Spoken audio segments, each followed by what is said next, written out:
billion-dollar illusion, how Emmanuel Nwude pulled off one of the biggest bank scams in history in the shadowy world of financial crime. Few stories are as jaw-dropping as that of Emmanuel Nwude, the Nigerian con artist who sold a non-existent airport for $242 million. The audacity, sophistication, and sheer scale of this scam remain unparalleled, making Nwude's heist one of the most infamous bank frauds in global history.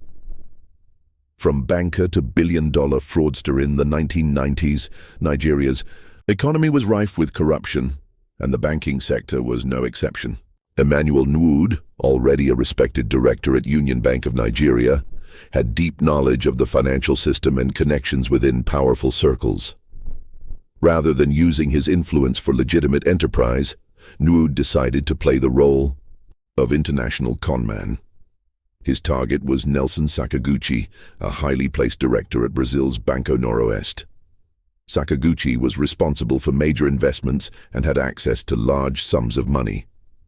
What made him vulnerable was greed and a willingness to trust powerful-sounding foreign contacts, promising lucrative deals.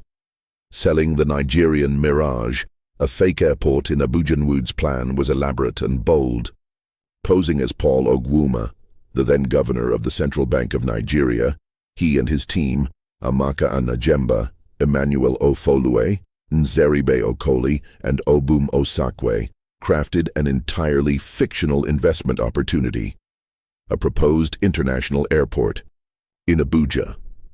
They claimed the Nigerian government was secretly planning the project and needed a foreign investor who would be rewarded handsomely once the project launched.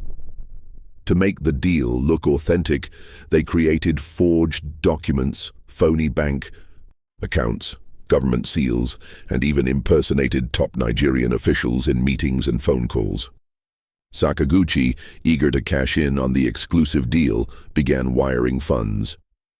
Between 1995 and 1998, a total of $242 million was transferred, $191 million in cash and $51 million in interest.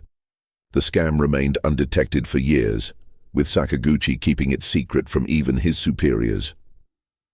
Unraveling the scam. From Brazil to Nigeria, the fraud was eventually uncovered during due diligence by Banco Santander, a Spanish bank interested in acquiring Banco Noroeste.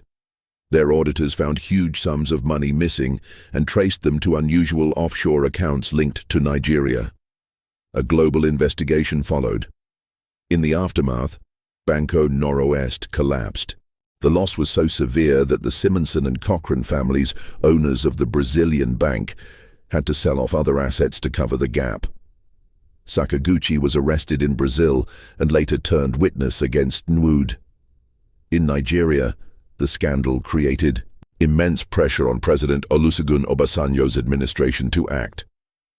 This led to the creation of the Economic and Financial Crimes Commission, EFCC, in 2002, with a special mandate to combat financial crimes like advance fee fraud, widely known as 419 scams.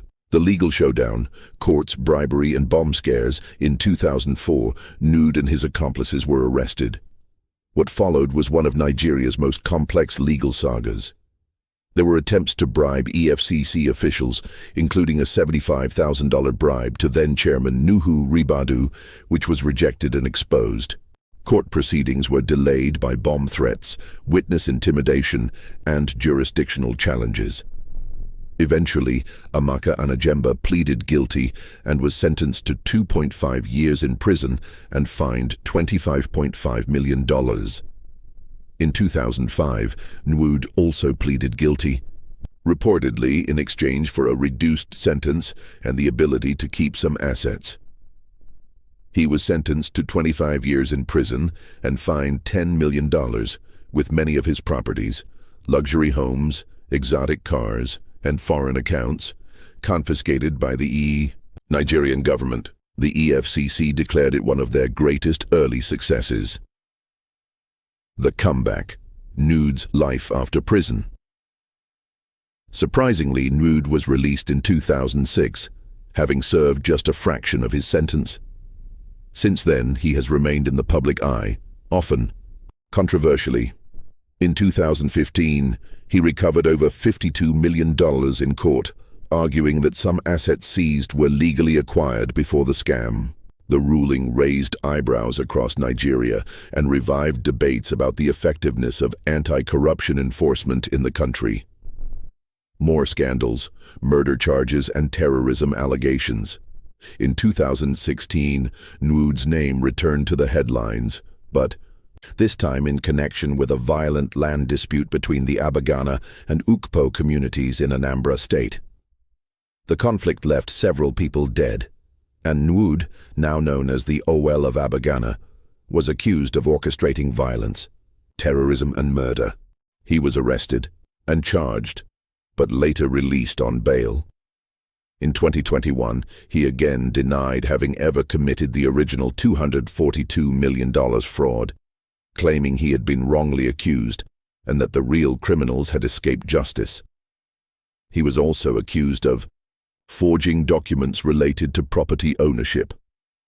The legacy of Emmanuel Nwude: greed, genius, or both.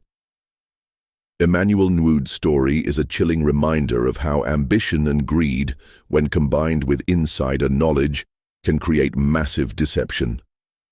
To date, he remains one of the most successful fraudsters in history, with a scam so audacious that it continues to be studied in business schools, law enforcement academies, and documentaries. His saga highlights the weaknesses of international banking systems, especially during the 1990s, and the lack of effective regulatory oversight in both emerging and developed markets. It also shows how flaws in human character, gullibility, greed, and pride can be more dangerous than any sophisticated computer virus. Nwude's story is not just about financial crime. It's about the global reach of Nigerian scams, the resilience of white-collar crime, and the complex, often compromised, fight against corruption in Africa. Even today, his name evokes a mixture of awe and disgust as both a criminal mastermind and a symbol of Nigeria.